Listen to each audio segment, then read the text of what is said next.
Olá, meu aluno, saudações! Eu sou o professor Joenício Santos e na aula de hoje a gente vai estudar, tá? Letra por letra, artigo por artigo, capítulo por capítulo da Lei de Diretrizes e Bases da Educação Nacional, Lei 9394 de 1996 e as suas atualizações que tiveram até 2016, beleza? Beleza. A gente tem o título 1.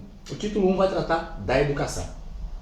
Tá? E a gente vai para o artigo 1º, que diz o seguinte: a educação abrange os processos formativos que se desenvolvem na vida familiar, na convivência humana, no trabalho, nas instituições de ensino e pesquisa, nos movimentos sociais e organizações da sociedade civil e nas manifestações culturais. Ok, eu quase ainda ia continuando lendo, achei que ainda tinha mais coisas. Então vamos lá. A educação, nesse artigo 1º, ela vem definida como algo amplo, tá? Ela abrange os processos formativos que se desenvolvem na vida familiar, na convivência humana, no trabalho, nas instituições de pesquisa e ensino, além disso, nos movimentos sociais, organização da sociedade civil e nas manifestações culturais, tá? Então você vê que a educação não acontece somente na sala de aula, tá? Ela acontece no mundo da vida, nas atividades cotidianas. A educação não é só formal, ela é também informal, não formal e etc. Tá? A gente vai ter os teóricos que vai discutir sobre isso, Maria da Glória Gon, enfim, outros teóricos. Então você vê que logo nesse artigo 1º, a LDB ela vem definindo que a educação é algo amplo. A educação não é coisa que se restringe à sala de aula, não, está para além disso, beleza? Prosseguindo, a gente vai ter o parágrafo 1º, que vai falar o seguinte: essa lei disciplina a educação escolar, tá? Então, no parágrafo 1º desse artigo 1º, a LDB ela vai restringir, tá? O que é que ela vai disciplinar? Ela vai mostrar o campo de atuação dela. Qual é o campo de atuação dela?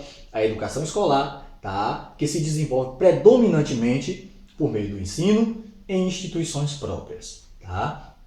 Não quer dizer que seja exclusivamente, tá, por meio do ensino, predominantemente, beleza? Beleza. A gente vai ter o parágrafo 2º, que vai dizer o seguinte: a educação escolar deverá vincular-se ao mundo do trabalho e à prática social. Então, é uma obrigação, tá? Esse parágrafo 2º vai dizer que a educação escolar tem por obrigação vincular-se ao mundo do trabalho e à prática social, tá? Não pode ser dissociado, tá? Beleza? Prosseguindo, a gente vai ter o título 2, que fala o quê? Fala dos princípios e fins da educação nacional, tá? Então, o artigo 2º vai dizer o seguinte: a educação, dever da família e dever do Estado, inspirada nos princípios de liberdade e nos ideais de solidariedade humana, tem por finalidade o pleno desenvolvimento do educando, seu preparo para o exercício da cidadania e sua qualificação para o mundo do trabalho. Para o mundo não, para o trabalho. Tá? Para sua qualificação para o trabalho. O que isso quer dizer?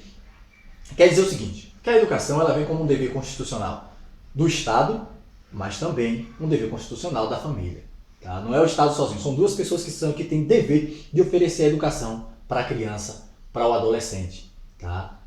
O Estado e a família. E será pautada nos princípios de liberdade e também nos ideais de solidariedade humana. Tá? E tem por finalidade, qual a finalidade da educação? Qual a finalidade desse Estado, dessa família, né, oferecer essa educação? Com a finalidade, tá, o pleno desenvolvimento do educando, seu preparo para o exercício da cidadania e sua qualificação para o trabalho. Então vejam que a finalidade da educação é preparar um sujeito, né, plenamente desenvolvido, tá? E preparar esse sujeito para o exercício da cidadania, tá? E além disso, desculpem, acorda, bora estudar, tá? Preparar para o exercício da cidadania e sua qualificação para o trabalho, beleza? Beleza. Prosseguindo, a gente tem o artigo 3º. O que é que diz o artigo 3º? O ensino será ministrado com base nos seguintes princípios. São 12 princípios, tá? Que a gente vai estudar cada um, a gente vai lendo e vai discutindo cada um, lê e discute para poder a gente conseguir ter um bom entendimento, tá? Porque se só ler corrido, a gente vai passar despercebido e na hora de cair na prova a gente pode errar, tá? Beleza? Beleza. Então a gente tem o inciso 1º. Diz o seguinte: Igualdade de condições para o acesso e permanência na escola. Esse princípio é muito bacana. Ele diz o seguinte: tratar os iguais de forma igual, tá? Tratar os diferentes de forma diferente, tá? De acordo com as necessidades de cada um. Eu vou trazer um exemplo prático para a gente contextualizar. Por exemplo, o aluno oriundo do meio rural e o outro aluno oriundo do meio urbano. Ambos estudam numa escola que é também do meio urbano. Para eu dar igualdade de condições para o acesso e permanência nessa escola, eu tenho que dar um transporte para aquele aluno da zona rural, tá? Porque o da zona urbana não precisa desse transporte. Eu não posso tratar todos de forma igual. Tá? A igualdade de condições para o acesso e permanência não quer dizer tratar todo mundo de forma igual. É tratar cada um de acordo com as suas necessidades, de acordo com as suas especificidades. Eu dou transporte para aquele que mora distante. O que mora perto não precisa de transporte. Tá? E assim eu equalizo os dois, eu mantenho ele no mesmo patamar. Beleza? De igualdade para condições e para igualdade de condições para o acesso e permanência na escola. Tá? Tranquilo isso daí? Tranquilo. Prosseguindo, a gente tem o parágrafo segundo. Parágrafo não, desculpa. Inciso. Eu confundo esses incisos com parágrafo, enfim. Que vai dizer o seguinte: liberdade de aprender, ensinar, pesquisar e divulgar a cultura, o pensamento, a arte e o saber. Tá? O que isso quer dizer? Quer dizer o seguinte: assegurar que exista dentro da escola a liberdade para aprender, liberdade para ensinar, liberdade para pesquisar, liberdade para divulgar a cultura, o pensamento, a arte e o saber. Ficou com a arte ali, mas é a arte, tá? Eu acho que erro de digitação. Tá? Então vejam que esse inciso segundo, ele vai assegurar que exista dentro da escola liberdade. Quais são essas liberdades? Liberdade para aprender, ensinar, pesquisar, divulgar a cultura, o pensamento, a arte e o saber. Bonito isso daí também, é belo, né? Se a gente conseguir implementar isso, vai ser muito bom. A gente tem depois o pluralismo de ideias e de concepções pedagógicas. Tá? O que isso quer dizer? Quer dizer o seguinte, que a escola ela vai aceitar mais de uma ideia pedagógica, tá? Mais de uma teoria pedagógica. Ou seja, várias concepções ou ideias pedagógicas. Ela vai beber de diversas correntes teóricas, tradicional, progressista, enfim. Tá? Não vai ser engessada tão somente a uma ideologia, não. Ela aceita a diversidade, tá? De concepções pedagógicas. Beleza? E isso quer dizer pluralismo de ideias e de concepções. Pluralismo nada mais é do que mais de um. Tá? Mais de um, diversas, várias. Tá? Beleza. Prosseguindo, a gente tem o inciso 4 que vai dizer o seguinte: respeito à liberdade e apreço à tolerância. Tá? A escola ela visa formar um sujeito que seja capaz de conviver harmoniosamente com as diferenças sociais, culturais, respeitar a liberdade de pensar do outro. Tá? O próprio Freire já disse que respeitar o seu posicionamento não significa dizer que sou condizente com ele. Tá? Para respeitar você não precisa concordar, mas você tem que respeitar o pensamento do outro. Tá? Ele tem direito, tá? Ele tem liberdade para expor suas ideias, seus pensamentos. Beleza? Beleza.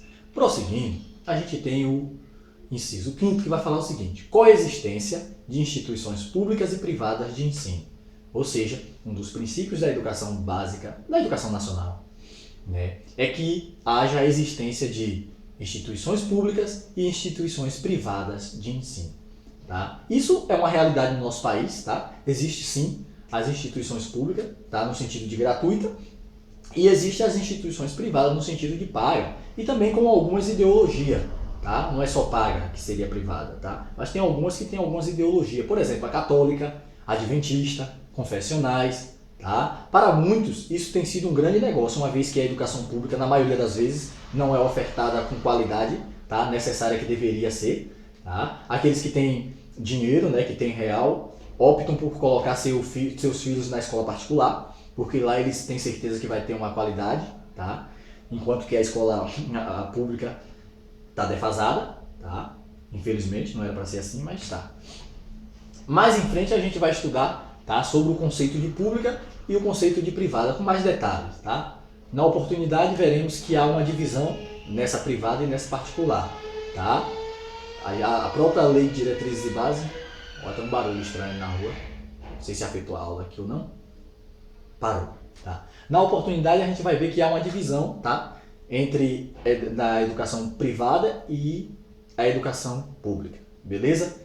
Beleza, mas isso aí é com mais detalhe, vai ter um artigo que vai estar tratando especificamente disso, que vai dizer que a privada se subdivide lá em particular, em filantrópica, confessionais e etc. Mas isso aí é mais em frente, tá? Não se preocupe agora não, a gente só dá uma pincelada para você já ficar com as antenas ligadas aí, tá? Que mais em frente a gente vai ver isso, tá bom? Ok, prosseguindo a gente tem o inciso 6, que diz o seguinte: gratuidade do ensino público em estabelecimentos oficiais. Bacana esse princípio. Tá? É uma garantia da oferta gratuita da educação pública nos estabelecimentos oficiais. Ou seja, isso quer dizer que os nossos governantes, o poder público, não pode cobrar mensalidade dos alunos, tá? Que estão matriculados nas instituições oficiais, tá? Pública. A gente tem que entender o seguinte: conceito de público, nem tudo que é público é gratuito, certo? Entenda que nem tudo que é público será gratuito. Eu trago como exemplo o cinema, tá? O cinema é um espaço público. Ok. Porém, para assistir ao filme é necessário comprar o ingresso. Então você vê que é público, mas não é de graça. Tá? Então lá em cima o inciso ele vai dizer que a gratuidade vai garantir a gratuidade do ensino público nos estabelecimentos oficiais. Tá? Beleza, isso daí, não tem muito erro nisso não. Ok, prosseguindo a gente tem o inciso 7º, que fala o quê? Valorização do profissional da educação escolar. Tá? Essa é a parte mais interessante para o servidor, né? Para você que vai prestar o concurso público. A valorização da nossa profissão. Infelizmente, até os dias de hoje, ainda não se tem, tá, uma valorização digna dos profissionais da educação, em especial o professor. Tá? Falta de estrutura física, que também diz respeito a essa valorização. Tá? A valorização também em relação ao dinheiro, né? O piso salarial mínimo nacional, que é defasado. Tá? 2.000 e um pouquinho para uma pessoa que fez uma graduação. Peraí, né? É sacanagem, tá? É uma baita de uma sacanagem. Enquanto que outras profissões, que não é a licenciatura, tem um piso salarial elevado. Tá? E o tempo de formação que você teve foi o mesmo do que o sujeito teve. Então já começa a sacanagem por aí. Tá? Já começa a sacanagem por aí. Condições de trabalho também diz respeito a essa valorização. Tá? Número de aluno por professor, enfim. Tá? Ainda bem que vem esse princípio, né, garantindo a valorização do profissional da educação. A gente espera que essa valorização não tarde a chegar. Porque até agora não tem muita valorização não. Tá? Até agora nada de valorização. Um pouquinho só. É um pouquinho de nada. Mas seremos perseverantes e aguardaremos por esse momento. Tá? A gente vai agora para o inciso 8º, que diz o seguinte: gestão democrática do ensino público na forma desta lei e da legislação dos sistemas de ensino. Bacana esse inciso. Ele vai falar que a gestão da escola será pautada nos princípios de democracia. Tá? O que isso quer dizer? Isso quer dizer que a decisão será coletiva. Isso quer dizer que todos terão direito a falar, terão direito a opinar, tá? Terão direito a tomar decisões e não somente o gestor, tá? De forma centralizada, decidir o destino de uma determinada instituição que é composta por um determinado público, por um coletivo, comunidade, professores, alunos, tá? Então, esse princípio ele vem falar sobre a gestão democrática do ensino público na forma desta lei, tá? E da legislação dos sistemas de ensino. Beleza? Bacana, bela escola, né? Que leva isso a sério, né? Que trabalha de forma democrática, tá? Que ouve a opinião dos demais, que todo mundo participe, que todo mundo tome as decisões. Beleza. Prosseguindo, a gente tem o inciso 9, que vai falar o seguinte: garantia de padrão de qualidade. Tá? É um dos princípios da educação, garantir um mínimo de qualidade, tá? Para a educação pública que ele oferece. O Estado vem tentando manter um mínimo de qualidade. Essa qualidade é feita quando se realiza assim. Como é que mede essa qualidade? Essa qualidade é medida quando é feita aquelas avaliações externas, como por exemplo, Provinha Brasil, tá? Avalie do ensino médio lá, enfim. Beleza. Prosseguindo, a gente tem valorização da experiência extraescolar. O que seria essa valorização da experiência extraescolar? Vamos analisar o termo extraescolar. Extraescolar é aquilo que está para além da escola. Tá? É aquela experiência que o aluno tem fora da escola. Tá? Então a escola ela deve valorizar o conhecimento de mundo do estudante. Entender que ele possui educação obtida na convivência social, no meio social. Né? O aluno não é uma tábula rasa, uma folha em branco, como já discute o empirista inglês John Locke. Tá? Quando ele chega à escola, ele possui saberes de mundo, tá? Aprendido no mundo da vida. A escola ela deve fazer um levantamento prévio desses conhecimentos, tá? Para a partir dali ela intervir, para que haja um aprendizado de forma significativa, tá? Tem que se valorizar essa experiência do estudante, né? Com essa experiência de mundo, essa experiência extraescolar. Bacana que vem isso como princípio. Infelizmente, nem todo mundo está aberto a isso, tá? Nem todas as escolas levam em consideração isso, nem todo professor, né? Mas, pelo menos, é um dos princípios aí da nossa educação.